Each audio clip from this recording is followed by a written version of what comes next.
वो आपको दिख रहा है, आपको साकार है कि नहीं? और मेरे तरफ का पहलू मुझे दिख रहा है इसलिए मुझे साकार है, पर क्या मेरे तरफ का पहलू आपको दिख रहा है? आपके लिए निराकार। और वस्तु एक है, एक में दो हैं। संयुक्त में तत्क्षरे अक्षरम चा व्यक्ता व्यक्तम भरते विश्वरूपा। तो आपको चाहिए कि आप घूम के मेरी तरफ आओ। जो आपको नहीं दिख रहा था, निर्गुण निराकार था, दिखने लगेगा कि नहीं? और मुझे मेरे तरफ का दिख रहा है, साकार है, पर आपको मेरे तरफ का नहीं दिख रहा। मैं घूम के आपके तरफ के आऊं तो आपका दिखने लगूंगा कि नहीं? नहीं तो किताब घुमा लीजिए, और नहीं तो आप घूम के आए। न हम विचारों को घुमाते हैं और न विचारों में विचार करके देखते हैं। हम केवल सगुण निर्गुण के झगड़ालू हो गए हैं, जाना सगुण का जिनके अगुण न सगुण विवेका जल पई कल्पित बाधे अनेका हरि माया व जगत बिरमाही। तो फिर ये कह दीजिए, नाम रख दीजिए, तुलसीदास कहते, वो वेद से कहते हैं, जिनके सगुण अगुण विवेका जल पई कल्पित बाधे अनेका कहीं से वेद असम्मत वाणी सूझे जिन्हें आप नहीं आने। तो सगुण अगुण दो ब्रह्म स्वरूपा यकथ अगाधि अनादि अनूपा मोरे मतबड़ नाम दो थे। फिर हम इस किताब का नाम दे देते हैं भगवत गीता है। तो इसके बाहर का नाम गीता है कि भीतर का नाम गीता है, कि आपकी तरफ का नाम गीता है कि मेरी तरफ का नाम गीता है, ऊपर का नाम गीता का नीचे का नाम गीता है? बस नाम दे दीजिए। तुलसीदास ने कह दिया है, सगुण अगुण दो ब्रह्म स्वरूपा अकथ अगाध अनादि अनूपा पर मोरे मत बड़ नाम दूँ से, मोरे मत बड़ नाम दूँ से। जब नाम दे दिया तो भीतर का नाम गीता है कि बाहर का नाम गीता है कि ऊपर का है कि भीतर नीचे का है?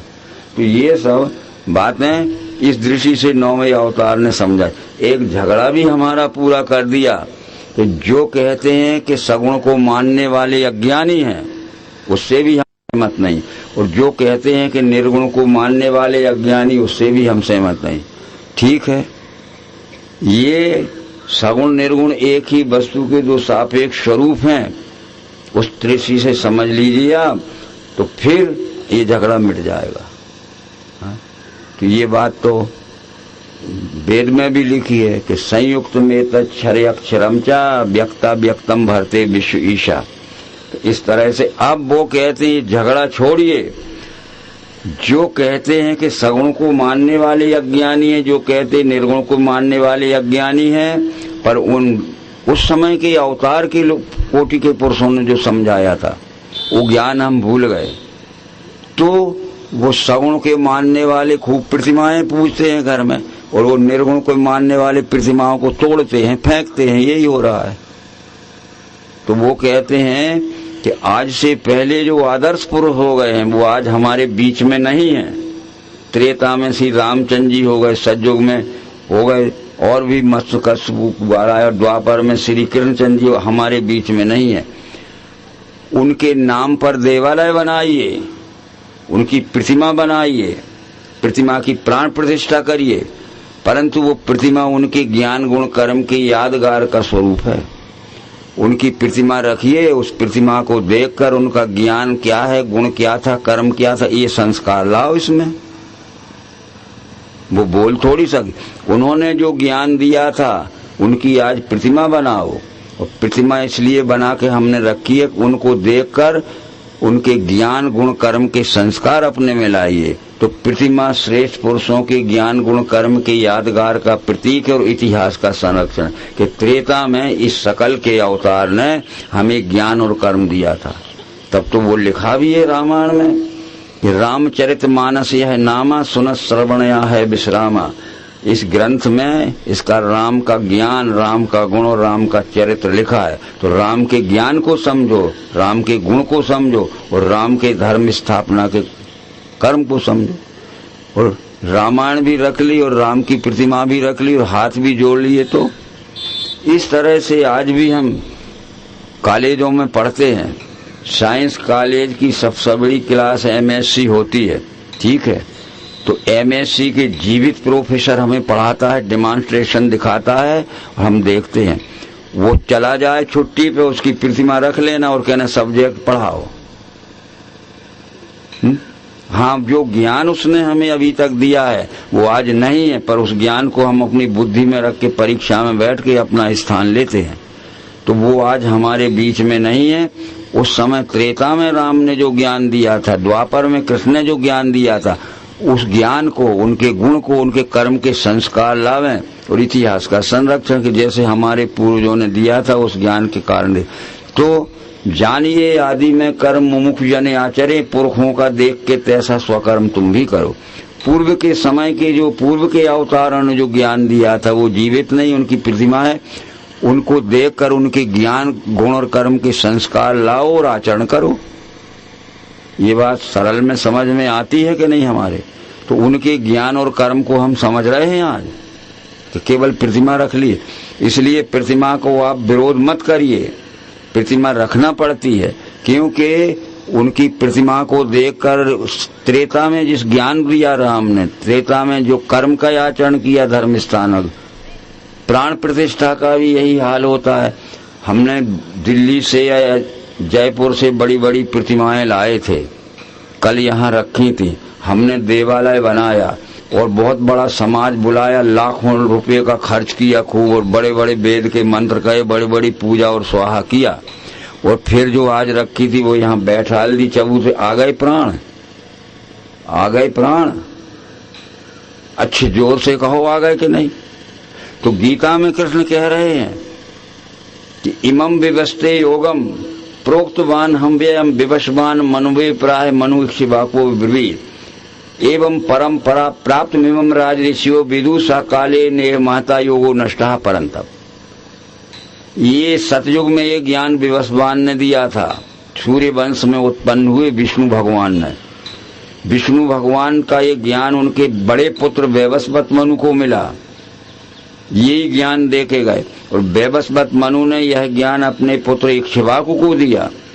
एवं परंपरा प्राप्त मिमम राज ऋषियो विदुषा काले ने माता योगो नष्टा परंत। इक्ष्वाकु ने ये विश्वरूप दर्शन कराने वाले ज्ञान की परंपरा क्या कि जो शिक्षालय खोले हैं, पहले ये परमात्मा की पहचान कराओ तब बेईमान कोई नहीं होगा, विश्वरूप की पहचान कराओगे तब बेईमान कोई नहीं। और विश्वरूप की पहचान नहीं होगी तो फिर विश्व के साथ में करेंगे छल कपट पाखंड बेईमानी और लेंगे राम का नाम, का कृष्ण का नाम, परमात्मा का नाम।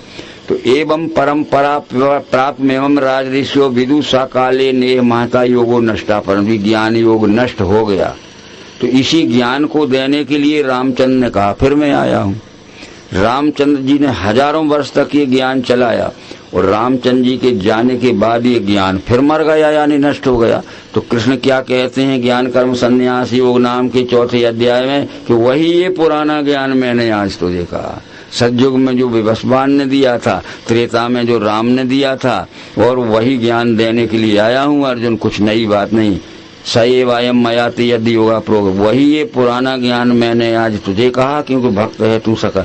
तो मैं सतयुग में जो विश्वरूप दर्शन कराने वाला ज्ञान विवस्वान के पास था, उनने अपने पुत्र वैवस्वत मनु को दिया, उनने अपने पुत्र इक्ष्वाकु को दिया। इक्ष्वाकु ये रामचंद्र जी का भी 8-10 पहले पीढ़ी पूर्व का पुरखा है। इसने इसका किया कि समस्त शिक्षालयों में, स्कूलों में इस ज्ञान को पहुंचा दिया। तब फिर उस समय सच्चाचार हजारों वर्ष तक चला और वो ज्ञान फिर भूल गए। तो क्या पढ़ा है हमने गीता में? गीता के ज्ञान कर्म संन्यासियों के 4थे अध्याय के 4थे श्लोक में कृष्ण कहते हैं कि जो सतयुग में विवस्वान के पास था, त्रेता में राम के पास था, वो ज्ञान फिर नष्ट हो गया। तो उसी ज्ञान को देने के लिए अर्जुन मैं आया हूँ। वही ये पुराना ज्ञान मैंने आज तुझे कहा, भक्त है तू सखा मेरा ऐसे। तो वो इसलिए उनकी प्रतिमा रख लीजिए। ये त्रेता में राम ने उनके ज्ञान क्या थे, गुण क्या था, कर्म था, उनके ज्ञान गुण कर्म के संस्कार लाइए। वो सकल देख के वो बताएगी नहीं, पर वो इतिहास लिखा है, इतिहास का संरक्षण है कि राम ने क्या ज्ञान दिया था, कृष्ण ने क्या ज्ञान दिया था, इतिहास में देख लो।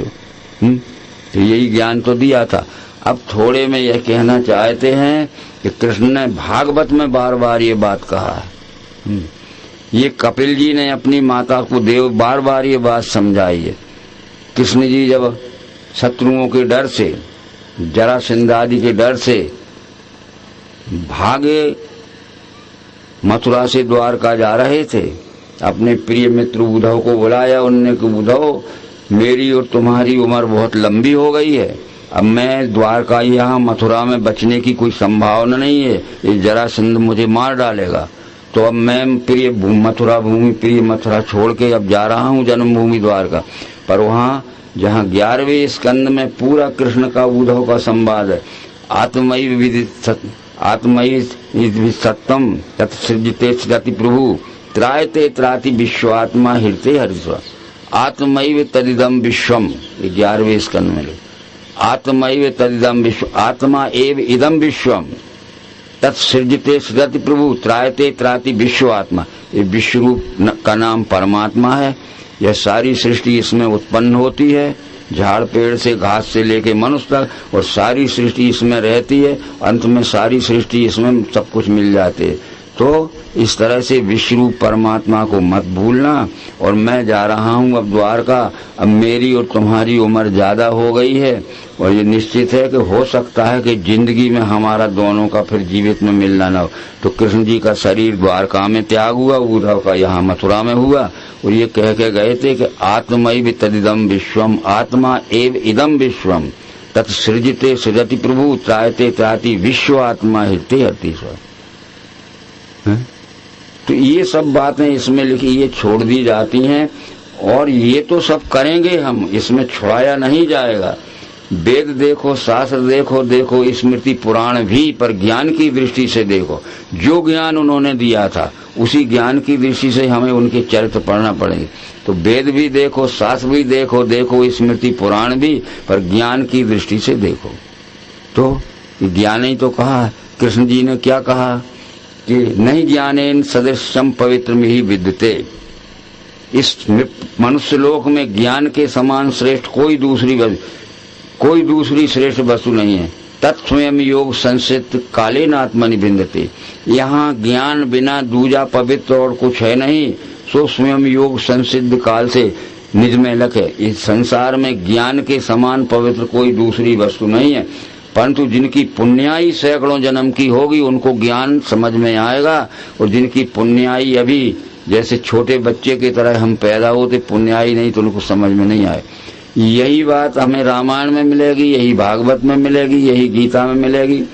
जब वनवास के समय श्री रामचंद्र जी के साथ उनके छोटे भाई लक्ष्मण जी थे, एक बार प्रभु सुख आसीना लक्ष्मण कहे वचन छलहीना। बड़े अवकाश में बैठे थे श्री रामचंद्र जी। लक्ष्मण जी ने बड़े संकोच में पूछा कि कहिए ज्ञान विरागरु माया, कहु भक्ति करो जी दया, जीव ही ईश्वर भेद प्रभु कहो सकल समझाए, जैसे हो वे चरण रति शोक मोह। पहले तो मुझे ज्ञान समझाओ, फिर बैराग समझाओ, फिर माया समझाओ, फिर भक्ति समझाओ, फिर जीव ईश्वर में क्या भेदे समझाओ। मैं ठीक ठीक नहीं समझता हूँ, मेरा भ्रम निकाल। तो ज्ञान ही समझना है पहले। तो क्या समझाया था रामचंद्र जी ने? ज्ञान मान जाए एक नाही, देखे ब्रह्म स्वरूप सब पाए। जिसके शरीर में ज्ञान हो गया है उसके शरीर में एक भी अभिमान नहीं रह सकता। जाति का अभिमान, कुल का अभिमान, धन का अभिमान, पंथ अभिमान, बहुत से अभिमान है। ये सब अभिमान लिखे हैं। इस वास्तव में जिसके शरीर में ज्ञान हो गया, तो ज्ञान मान जहाँ एक नाही, जिसके शरीर में ज्ञान हो गया उसके शरीर में एक भी अभिमान नहीं रहेगा, तब सब में परमात्मा दिखेगा। जैसे हमारी आंख में कोई भी विकार नहीं है एक, तो जैसा है वैसा जो है वह सब दूर तक दिखा। हमारी आंख में कोई भी एक विकार हो, जाला हो, फुली हो, माड़ा हो या मोतिया बिंद हो, तो दिखेगा। तो ये अभिमान हमारे बुद्धि में ये क्या है? अभिमान एक धुंध लाने वाले हैं। इसलिए अभिमान त्याग दीजिए। इसके 17-18 प्रकार के अभिमान लिखे हमें, जाति का अभिमान, कुल का अभिमान, पद का अभिमान, पंथ का अभिमान है, ये सभी अभिमान है। फिर अपने मान अभिमान छूटे ही नहीं। मान अभिमान छूटने के बाद हमारी बुद्धि समझने लायक होगी। फिर दूसरी बात बैराग के विषय में समझाइए, कहिए ज्ञान, फिर बैराग, फिर माया। तो बैराग के विषय में वो कहते हैं कि वही कहते हैं परे राग कहते हैं आसक्ति को। कहिए तासो परम विरागी, तृण संसिद्ध 3 गुण त्यागी। वो श्रेष्ठ वैराग्यवान पुरुष वह है जो अपने स्वार्थ के लिए किसी की वस्तु एक घास के तिनके के बराबर भी नहीं लेता है कि ये किसी की वस्तु रास्ते में भी पड़ी है तो उठा के ले जाओ। कहिए तासो परम विरागी, परम यानी श्रेष्ठतम वैरागी जो तृण सम, ये घास के तिनके के समान भी किसी की दूसरी की वस्तु को नहीं छूता है। तब है तो हम तो क्या रास्ते में कुछ पड़ा होगा किसी का, वो गिर भी गया होगा तो उठा के रख के चले जाएंगे। तो इस तरह से ज्ञान वैराग पहले समझना, और भागवत में यही लिखा है। इसके बाद समाप्त करते हैं। क्या लिखा है कि एक महिला, गर्मी का समय था और बैठी हुई बड़े दुख में भोग रही थी। कौन है जी? मैं यहाँ हूँ, क्या गांव? जबलपुर जिले में हूँ।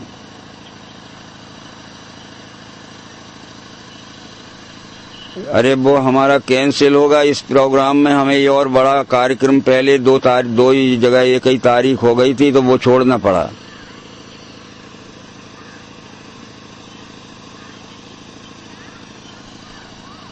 जी मैं नहीं पहुंचूंगा वहां। हाँ न रमरिया, ये कुछ लोग तो आ ही रहे थे, वो कहते आप पहुंच रहे हो कि नहीं। ये मिनिस्टर का पीओ है मध्य प्रदेश का। तो क्या कह रहे थे हम?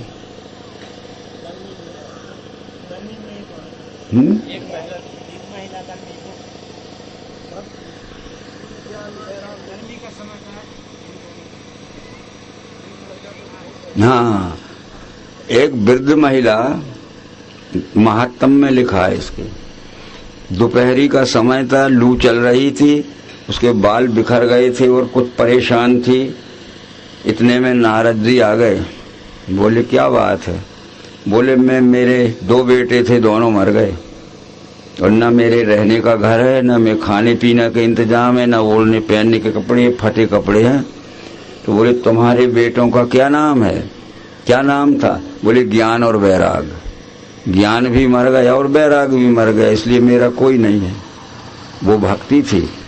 तब उनने कहा कि मैं इंतजाम करता हूँ, मैं विष्णु लोक में जा रहा हूँ, वहां से पूछ के आऊंगा। ठीक है, तो वो वहां से पूछ के आऊंगा। नारद जी जब विष्णु लोक से पूछ के आए तो उन्होंने कहा कि एक बात है कि श्री कृष्ण का और रामचंद्र जी का जो ज्ञान था, जिसमें ज्ञान और वैराग समझाया जाता था, ये सब लोग भूल गए। लोग अपने को ज्ञानी समझते हैं और अंधविश्वास के काम करते। लोग अपने को विषय त्यागी समझते और दुनिया भर के चोरी करते हैं, रिश्वत लेते हैं और लूट मार के लाते हैं। तो ये ज्ञान और वैराग जहाँ होंगे वहाँ भक्ति होगी, जहाँ ज्ञान वैराग नहीं है वो भक्त नहीं हो सकता। तो रामायण में लिखा है ये बात। क्या है? स्वर्ग नर के अपवर्ग नसैनी, ज्ञान वैराग भक्ति सुख देनी। तो पहले ज्ञानी बनिए, विश्वरूप का दर्शन हो जाएगा तो भक्त बन सकते हो, विषयों की आसक्ति छूट जाएगी। तो भक्ति थी जो रो रही थी, ज्ञान भी नहीं रहा, इसलिए मेरी ये हालत है। और विषयों की आसक्ति नहीं छूट, दूसरे का तिनका भी छुड़ा के रख लेते और अपने घर में पड़ा पड़ा सड़ जाए तो उसको किसी को नहीं देना चाहिए। तो स्वर्ग नर के अपवर्ग नसैनी, ज्ञान वैराग भक्ति दुख देनी। यदि मोक्ष में जाना है तो ज्ञान और वैराग पहले प्राप्त करो, नहीं तो वो नसैनी है ऊपर चढ़ने की, उसकी 7 सीढ़ियां लगी होगी और फिर जो अपन 7 वो लगाते हैं, एक एक दिन फट फट फूटेगा, वो धुंधकारी का और गौकर्ण का। वो बात तो यहाँ नहीं है। 7वीं श्रेणी में जाना पड़ेगा। 10 सप्तधा प्रांत भूमि प्रज्ञा। हमारी पहले पशु बुद्धि होती है, पशुओं में से आते हैं नहीं। इसके बाद मनुष्य बुद्धि होती है, इसके बाद नर बुद्धि होगी, तब ज्ञान समझने की इच्छा होगी। तो फिर लिखा है नर तन पाए विषय मन देही, पलट सुधा से सदवे। नर सत्वगुण प्रधान और बुद्धि प्रधान मनुष्य को कहते हैं। जो नर नहीं होगा उसको ज्ञान समझ में नहीं आएगा। पशु तमोगुण और अहंकार प्रधान मनुष्य को कहते हैं, और मनुष्य विषय भोगी विषयासक्त को कहते हैं। और नर मनुष्य उसे कहते हैं जो सत्वगुण प्रधान होगा और बुद्धि प्रधान होगा, तो नर को ही ज्ञान हो सकता है। बस नर तन पाए विषय मन देही, पलट सुधार। हमने नर शरीर पाया है और फिर विषय भोगों में आसक्ति में रहेंगे तो पलट का मतलब है कि मनुष्य शरीर से लौट के फिर 84 में जाना पड़ेगा। तो अपना समय हो गया है। बीच बीच में आप नोट भी करते रहना, जहां समझ में ना आएगा उसकी शंका समाधान भी हम भागवत से करेंगे, और जिसने गीता पढ़ी हो गीता से करेंगे, जिसने रामायण पढ़ी हो राम से। यहाँ समाप्त करते हैं। तो 4 अवतार, युग में 10 अवतार होते हैं, कल युग में 9वें अवतार का नंबर नर्मदा किनारे है। बस ठीक है। शिनानाथ जन्म सहस्रेषु, तो हमने समझ लिया कि पानी में डूबे आएंगे तो हमारे पाप धुल जाएंगे। नहीं, ये तो शब्द ज्ञान का अर्थ किया तो अनर्थ हो जाएगा। नर्मदा किनारे से 9वें अवतार का विश्व रूप दर्शन कराने वाले ज्ञान का आविष्कार होगा। उसमें जो सत्संग रूपी स्नान करेगा वो मुक्त होगा। तो विमल ज्ञान जल जब सो नहाई, तब रह राम भक्ति ऊंचाई। तन की शुद्धि के लिए है जैसे स्नान, पर मन की शुद्धि के लिए है वैसे ही ज्ञान, और बुद्धि शुद्धि के लिए है वैसे विज्ञान। बस। ओम शांति शांति शांति। विश्वरूप परमात्मा की जय। सनातन धर्म की जय। मार्गदर्शन है जो हमारे कल्याण के लिए आवश्यक है, उसके बारे में सुना समझा।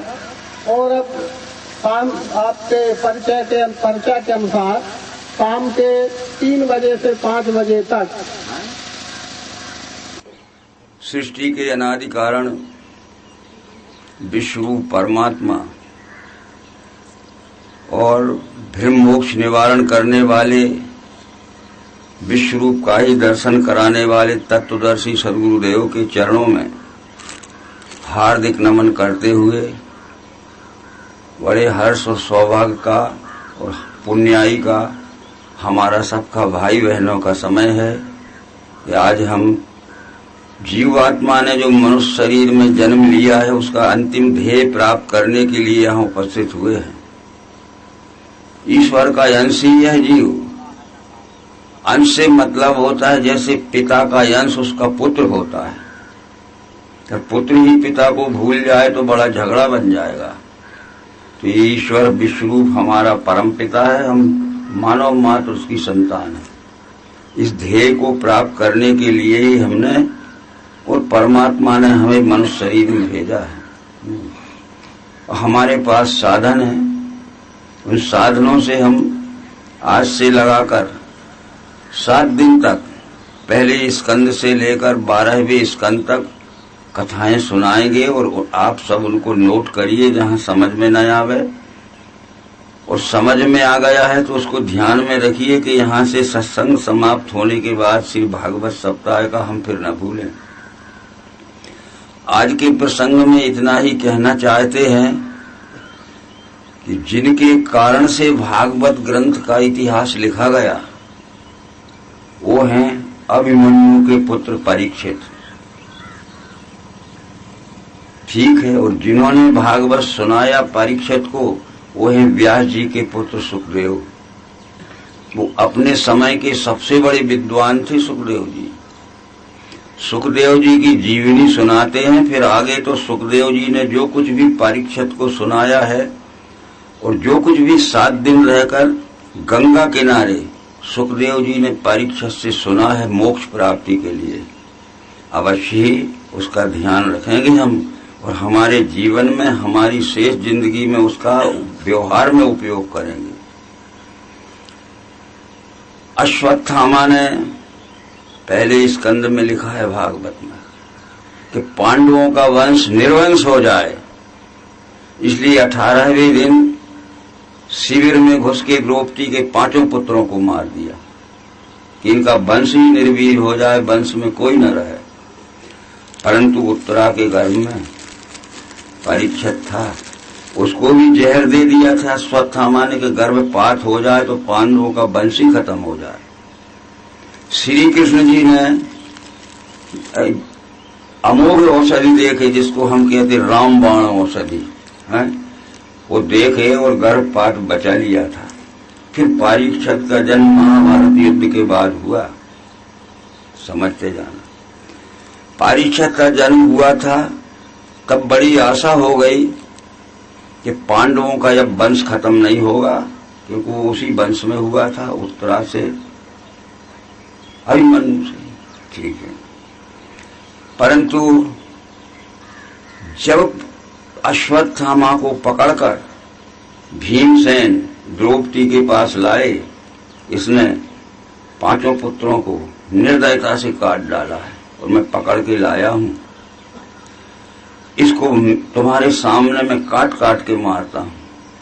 तो द्रौपदी ने कहा, इसको मत मारो, इसको मत मारो, देखो जिसके 5 पुत्र कट गए थे, इसको मत मारो, पुत्र का शोक कितना बुरा होता है।